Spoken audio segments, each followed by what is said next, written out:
بسم الله الرحمن الرحيم. الحمد لله رب العالمين، والعاقبة للمتقين ولا عدوان إلا على الظالمين، وصلى الله وسلم على أشرف الأنبياء والمرسلين نبينا محمد وعلى آله وصحبه أجمعين. أما بعد، أكما بيكمون إهو كان وني نترى ولي دبتا جروا أبساتي أبسي إسلام ما كيستي درجة قد أكا قبو دبني جرى. أبسي إسلام ما كيستي درجة قد أكبا أبسا كباچون درجة قد أكبا. أبسي bakka agartee mataan qaamarraa jirutti diin irraa jira. Namni mataa malee ol dhaabbatee diriiree deemuu hin danda'u. Akkuma sani duuba diinii kanallee mataan isaa maali jennaan obsa. Obsaan malee namni diinii qabachuu hin danda'u. Kanaafuu diin irratti obsuu rabbi nuu haa kennu yaa obboleewwan keenya. Wanni guddaan sani duuba. Sabrii akkuma asiin duratti qoonne qooda ulamaa'in asiin duratti kaanirraa dubbanne sabriin takka maali jennaan xaa'aa rabbii irratti obsu, takka hoo maali jennaan ma'asiyaa irraa obsu, badii dalagurraa cubburraa of qabuun mataan isii obsa jedhama. Kunoo qadara rabbii kana malaalessaa ta'e ka osoo ati niyyatiin sitti dhufu san irratti obsu. Kuni cuftinuu darajaa guddaa namaa qaba duuba. نبي كان صلوات ربي وسلامه عليه وانجل حديث صحيح كيستي نبي محمد عليه الصلاة والسلام وانجل دوب إذا مات ولد عبدي قال الله تعالى لملائكته قبضتم ولد عبدي. ربي سبحانه وتعالى حديث كان حديث القدسي جرانيني. ربي سبحانه وتعالى وانجل yeroo agartee ka gabricha isaa irraa warra addunyaa gubbaa jiran gabricha isaa irraa ilmoo ajjeese rabbiin subhaanahu wa ta'ala malaa'ikaa itti ergee malaa'ikaan ilmoo jalaa fuute, lubbuu ilmoodhaa fuute. Osoma beeku rabbiin malaa'ikaa san gaafata waan jedhuun orma malaa'ikaadhaa ka lubbuu nama keessaa guuran kanaan ilmoo gabricha kiyyaa lubbuu isaa jalaa fuutanii jirtanii jedhee gaafata rabbiin subhaanahu wa ta'ala. Akkana jedhaan rabbiin. Allahu akbar. Rabbii waan jedhuun yeroo agartee kaa gabarran rabbii ilmoon isaanii jalaa duute warra agartee lubbuu fuudhan ka malaa'ikaati rabbii waan jedhu idhaa maata waladul abdi qaala Allahu ta'aalaa limalaa'ikatihi قبضتم ولد عبدي فوتني جرتني متي ilmoo gabricha kiyyaa jedha rabbiin subhaanahu wa ta'ala. فيقولون نعم fuunee jirra lubbuu isaa fuunee jirra. فيقول قبضتم ثمرة فؤاده onnee firii onnee isaa jalaa fuutanii jirtanii miti jedha rabbiin ammallee subhaanahu wa ta'ala itti deebi'e. Firii onnee isaa ilmoon firii onneeti yaa obboleewwan. wayta ilmoon namarraa duute laalan agartee kaa onnee irratti dhagahama duuba. Rabbiin akkas ibsu jira duuba. qabattum samarata fu'aadihi jedha rabbiin subhaanahu wa ta'ala. Firii onnee isaa jalaa fuutanii jirtanii miti jedhee gaafata rabbiin subhaanahu wa ta'ala osuma beeku. Ormi malaa'ikaallee waan jedhan fayaquuluuna na'am fuunee jirra yaa rabbi jedhanii. فماذا قال عبدي قبرتك يا مال جري قافة ربي سبحانه وتعالى يرو إلمون إسا جلا دوئ إلمون إني جالت كأبو إسان جد كأغرتي كاويت أبان على أسين أريدك كبو كبوكو أبادا جلا شافم مرم أبادا جلا شافم كبوديد أبا إسات الرتاو كأبان راها إتي أرقو كآري منا قلو على قلو أغرتي كآري إتي جابستو ilmoon akkasiisu yeroo abbaa jalaa du'e rabbiin subhaanahu wa ta'aalaa malaa'ikaadhaan waan jedhuun gabrichi kiyya maal jedhe yeroo ilmoon isaa jalaa du'e jedhee gaafata duuba. Darajaa sabriin qabdu mee dhageeffadha. Ajaa'ib. يرو كان دوبا وانجلوا فماذا قال عبدي فيقولون حمدك واسترجع سفار فتي يا رب إنا لله وإنا إليه راجعون أكنا جدي كما كديبي جراني سفار فتي كما كديبي وان تكلين جنة وان سجب سيسا وان أتكران قد انتو كلين جنة ربنا كني ربنا الرافضة جدي أبس جرانين دو yoo gabrichi rabbii agartee nama akkasii ta'e jechu yoo gabrichi rabbii gizee ilmoo jalaa fuudhan san keessatti obse yeroo agartee kibii duraasan yeroo namni uf quban qabne san yeroo namni lafaan uftumu san yeroo namni agartee ka huccuu isaa mormoo qabatee cicciru san yeroo namni agartee dhagaa mukatti uf buusu san yeroo namni uf faffalatu san yeroo san keessatti yoo ati alhamdulillah inna lillahi wa inna ilayhi raaji'uun jettee akka kanatti gama rabbii keetii deebite rabbiin subhaanahu wa ta'aalaa orma malaa'ikaadhaa gaafatee ormi malaa'ikaadhaa waan jedhaniin akkana jedhanii rabbitti si himan duuba rabbiin duuba ni cal'isamoo maal jedha duuba allahu akbar rabbiin ni jedha subhaanahu wa ta'aalaa maal jedha ابنوا لعبدي بيتا في الجنة وسموه بيت الحمد ربي سبحانه وتعالى ككنجة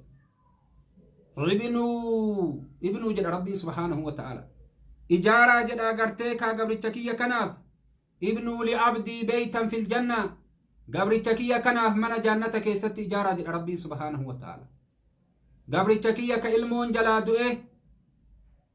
كانت كفرين kana faarfate anatu durallee isaa kennee beeke eeganaallee anatu irraa fudhatee beeke ilmoon isaa ergisaan isa bira jiraa beekee gama kiyya deebi'ee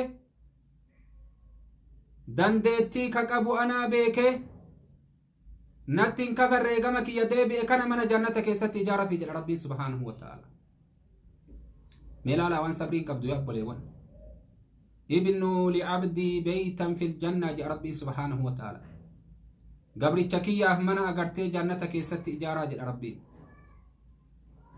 وسموه من سمو قاسا جاء ربي سبحانه وتعالى مكا اتباسا من سمو قاسا مكا اتيامتن بيت الحمد جاء مكا اتباسا جاء ربي من فارود آجرا مالف قبل التكية ربي فارفتري الحمد لله جديتي إنا لله وإنا إليه راجعون جديد بيسا جبابس خلاص منا سن اگرتے جنت کیست اجارہ في منا اگرتے حمدی راجدا چت مغاسا ربي سبحانه وتعالى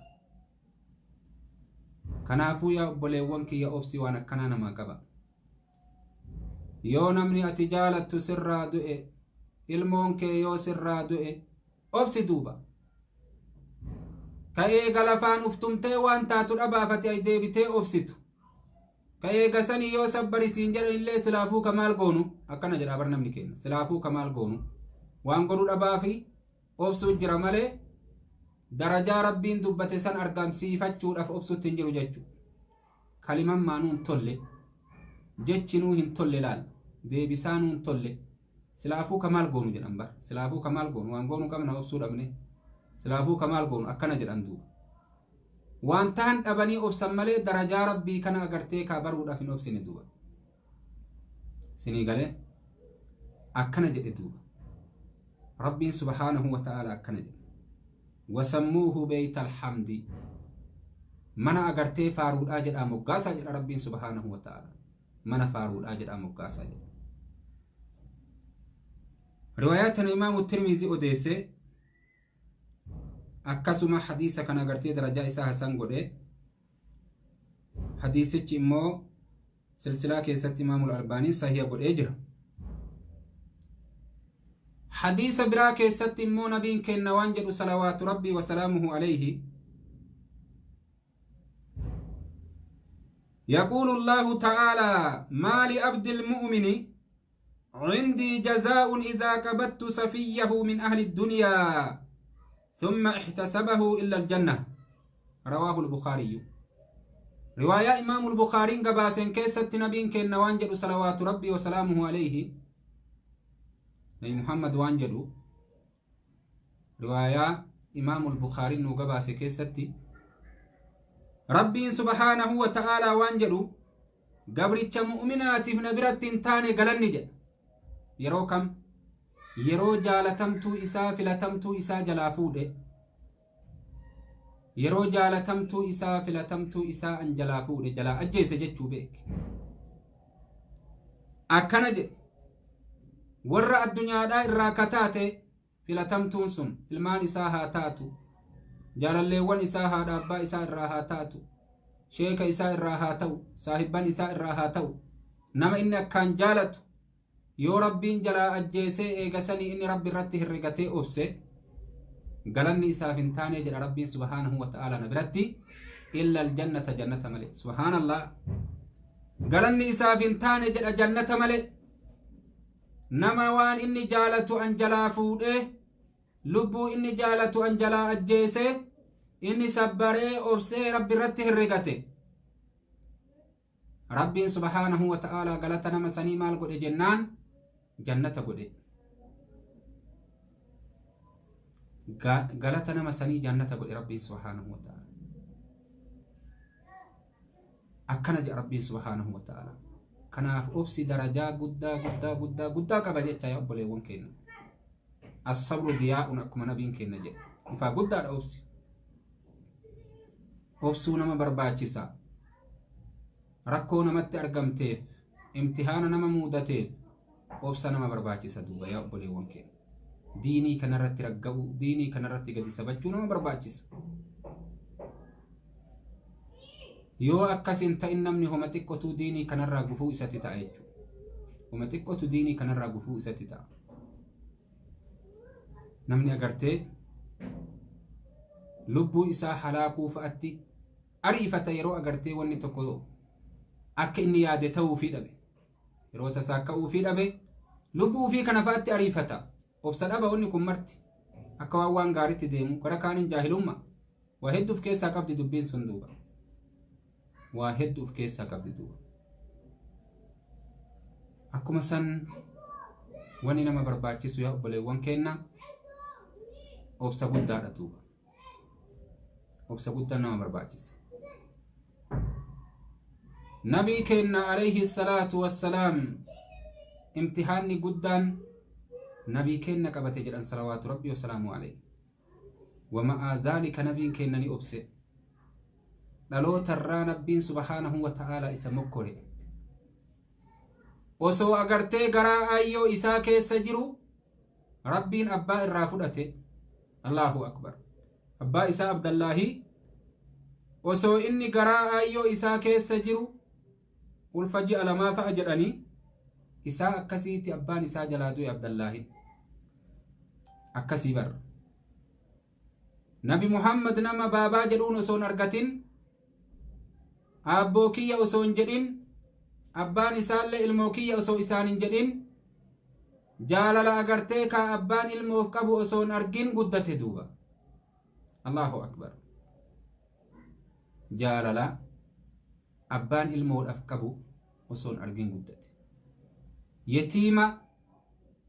يتيم ولي لما جران يتيم إيجا أبا أرجي جالل أبا داه بته أبا إساوان تهبيكي أبان جلادو إيفي كوسو أغرتي جالل أباتون أرجين أبان جلادو إيجا راغرم ما كبايا مالف جنان جاللت أبان الموك أبو كان أيو بيكون أبدر أبا كان كي أرجوك أبدره نبين كينا صلوات ربي وسلامه عليه وسو دبي سنين أرجين وسو أبو كي ينجرينين أبا إساتين لقهو ملي وسو إجالين وسو إسان أرجين جالل أبان الموك أبو اللي وسو هن أرجين أبان إسا جلادو نبي كينا عليه الصلاة والسلام أبان إسا جلادو آيون إسا yeroo silaa agartee kaa ilmoon haadha beeytee jaalala haadhaa horattee haatillee jaalala ilmoo horattee jetteen keessatti isaa dhalatee ganna 6 eessumman abbaa isaa rahiima abbaadhaa maxxanfachuudhaaf jecha nabi muhammadiin aanaa isaa barsiisuudhaaf jecha achirraa fuute madiinaa geessite. madiinaa bakka agartee ka abbaan isaallee gaafa duraa madiina masanii dhibamee du'e ganda eessumman isaatitti eessumman agartee abdallaahii jechu achi dhaqee achi kaniddiidhaaf karaa shaamii deebi'ee achi deebi'aa jiru du'e abbaan isiilleen agartee ka eessumman abbaadhaa haa arguu micaan kun haa baratu jettee achi geessitee ziyaartee gabritti isii waliin ilmoo isiidhaa qabattee achirraa yeroo gara makkaadhaa deebi'uudhaaf ka'an dhibamtee karamatti lafa dhoytee duute. Kan namni tokko bira hin jirre isa malee gabrittii agartee isiidhaa ta isiin deemmattuun ummu Eyman isii malee kan namni tokko bira hin jirre. Ajaa'iba! Nabi Muhammad isaa ganna 6 qabrii qotee haadha isaa awwaalee jedhan. Akkana jedha warri taarikaa. Isaa ganna 6 ka ugurin gahin gabrittiin agartee kaabira jirtu haadha ol fuutee ati duutee argitee jennaan waan gootuun qabduu fi biyyee haatee haadhi jetteeni waliin haadhanii biyyee keessatti agartee ka haadha isaa ruuqee aayyoo tiyya osoo jedhu akkami gannee deemne osoo jedhu waan duuti taateyyuu hin barre akka sanitti achirraa ka'ee magaalaa madiinatti makkaatti gale jechuudha. Rabbiin subhaanahu wa ta'aalaa ni imtihaane nabii kee salawaatu rabbii wa salaamu alayhi guddina akkana isa guddise duuba rabbiin. Kanaaf agartee irra gurguddoon balaadhaa ambiyoota buutii jedhe. Irra gurguddaan balaadhaa eenyu soqa jennaan ambiyoo ta'e gana nama isaan fakkaatu. Haala kanaan rabbiin subhaanahu wa ta'aalaa nabi Muhammad mokkore. Mokkorri suni guutuun hin obse duuba nabiin keenya alayhi salaatu wassalaam. Hin obse. Akkas irratti guddate isaa yatiima. Yatiimummaan mataan isii ibtilaa gudda. Mokkora gudda. Akkasii guddatee rabbiin akkas irratti isa guddisee imtihaana meeqa keessa isa dabarsee eega isaa kana agartee sabataa namaa tahuu isaa hubatee rabbiin duraanuu isuma beeka. Haala kanarra isa guddisee achii ka'ee ergaa isa godhate rabbiin subhaanahu wa ta'ala. Chibooda nabiyyi isa godhate rabbiin subhaanahu wa ta'ala. Darajaa obsi qabulaa. Sayyida ilma Aadam ta'e caalaa ilmaan Aadam. Afdalul anbiyaa'i wal mursaliin. Irra caalaa ambiyoota irra caalaa ergoolee ta'e duuba. Obsa kana fa'aan darajaa guddaa kana argate. Obsa hagana gahu kanaan darajaa guddaa kana argate duuba. Obsi darajaa guddoo qaba yaa obboleewwan keenya. Diin islaamaa keessatti. Obsa dhabuulleen akkasumatti rakkoo qabatu. Gaafa tokko sahaabdicha tokko jagna akkaan lolu. Kalola keessatti akkaan beekamaadha. Ummata mushrikaatii wal qunnamanii jennaan ummanni muslimtoota har'a yoo isaaf taate malee way gallaa jedhan duuba. Jagnummaadhaaf of keessaa wassafan. Isaa akkanaa kana nabi Muhammad barkuu warra ibiddaati jedhe. Rifatan sahaban guutuun akkamitti warra ibiddaati jedhe nabiin hagasuma dubbatee jal'ise. Nabi Muhammad akkanaan waan dubbatuutii ka rabbi dubbise wamaa yantiqu anil hawaadha in huwa illaa wahyun yuuhaa jedhe rabbiin subhaanahu wa ta'aalaa. Fedhinnaa mataa isaatirraan dubbatuu jedhe rabbitu ragaa ba'eef waan nuti isatti beeksifne malee jedhe. Kanaafuu ufirraa waan dubbanne jedhanii ufirraa waan dubbatu nabiin kenna. Sahaabdichi tokko waan inni akkana jedheef jala deemee laaluu qaba jedhee ka'ee jala bahe gurbaasan. Gurbaan lola keessatti osuma lolu jiru waraanamee jennaan obsa dhabee seeyfii garatti uf kaahee irratti lafaan uf dhahee irratti uf baachisee akkasitti du'e duuba. Namni uf ajjeese warra ibiddaati miire subhaanallah. Obsa dhabuu waan isiin nama gootu laalaa yaa obboleewwan kiyya. Obsa dhabuu darajaa isiin nama hangeettu. Hin madaaye waan biraan taane hin waraaname. Hin dhukkube obsa dhabee uf ajjeese duuba. Bakka guddaa darajaa guddaa silaa warri shahiideedha darajaa gurguddoo qaban darajaa gurguddoo sammara of dhabsiise sababaa kanaaf jecha. Darajaa gurguddoo sammara of dhabsiise jechuudha. Kanaaf yaa obboleewwan keenya wanni nama barbaachisu diinii kanaan keessatti obsa nama barbaachisa. Namni hommaan xiqqoon takka isaa ta'uu dhabnaan gara lubbuu ufiititti fiiguun gara waan biraatitti fiiguun dogongora guddaa.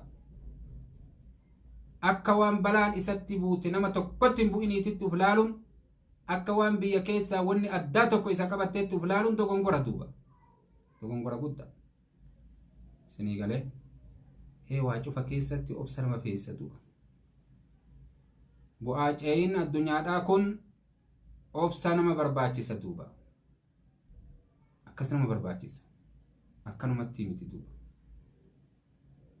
Karaan irra dabran kun guutuun obsa nama barbaachisa. Obsa nama barbaachisa. Ibaadan mataan isii obsa barbaachifti. Halkan kaatee salaatuun salaata ganama subiidhaa kaatee salaatuun obsa nama barbaachisa. Yookaan hirriba irraa ol hin jedhin siin jedha ibliisni. Shayxaanni akka isiin jedha sanuma dhiiftee ol ka'uun dubbii jabdu. Khayrii keessatti agartee khayrii irraa si dhoorga. Hirriba si jaalachiisa. Irra si caalchisa. Kana irraa of daangessuun obsa jedhama mataan isaa. Obsi diinii kana keessatti bakka hedduu qaba. Bakka hedduu qaba duuba. Kanaaf rabbiin keenya nu haa sattaru. Rabbi subhaanahu wa ta'aalaa darajaa warra obsa qabu kennee fi rabbi nu haa kennu.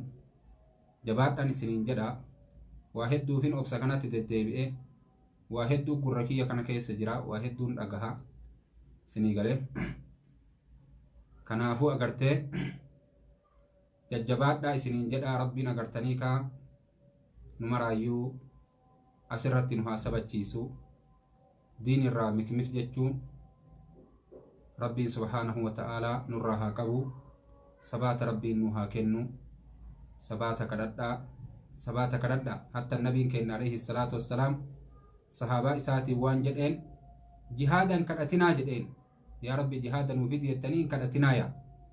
Wayta inni dhufe sabaata kadhadhaa jedheen gannu dhaabi gannu sabachiisi. Nauma gizee kaan jagnaa kanatu waytii agartee kaan wal fuuldura dhaabbatanii waraana arge baqata duuba. Sun halaa karee shari'aa islaamaa keessatti. Giza walitti dhufan gassabachuudha dubbiin jabdu. Wayta san hirpha ofii agartee gadi dhaabu. Wani shari'aan namarraa feetu tana. Wani shari'aan namarraa feetu dubbii tana duuba. Wayta sabaata barbaachisu jira. Wayta ragga'iinsa barbaachisu jira duuba. Kanaaf rabbiin subhaanahu wa ta'aalaa sabaata ofii nu haa kennu. Waan agartee sabaata nu dhoorga rabbiin nurraa haa qabu. Qadrii iimaanatiin namaa argama wanni kun. Qadrii iimaanatiin namaa argama. Iimaana rabbiin nu haa kennu. Iimaana rabbiin nutti haa roobu. Akka rooba samii roobutti. Kanumaan isinitti dhaammadhaa insha Allahu ta'aalaa. Jajjabaadhaan isiniin jedhaa. Rabbiin nu maraa haa milkeessu. Warra milkiidha rabbiin nu haa godhu. Haga sagantaa biraatiin insha Allahu ta'aalaa walitti deebinutti nagaan nu tura. Assalaamu alaykum wa rahmatullahi wa barakatuhu. Ma assalaami ila liqaa.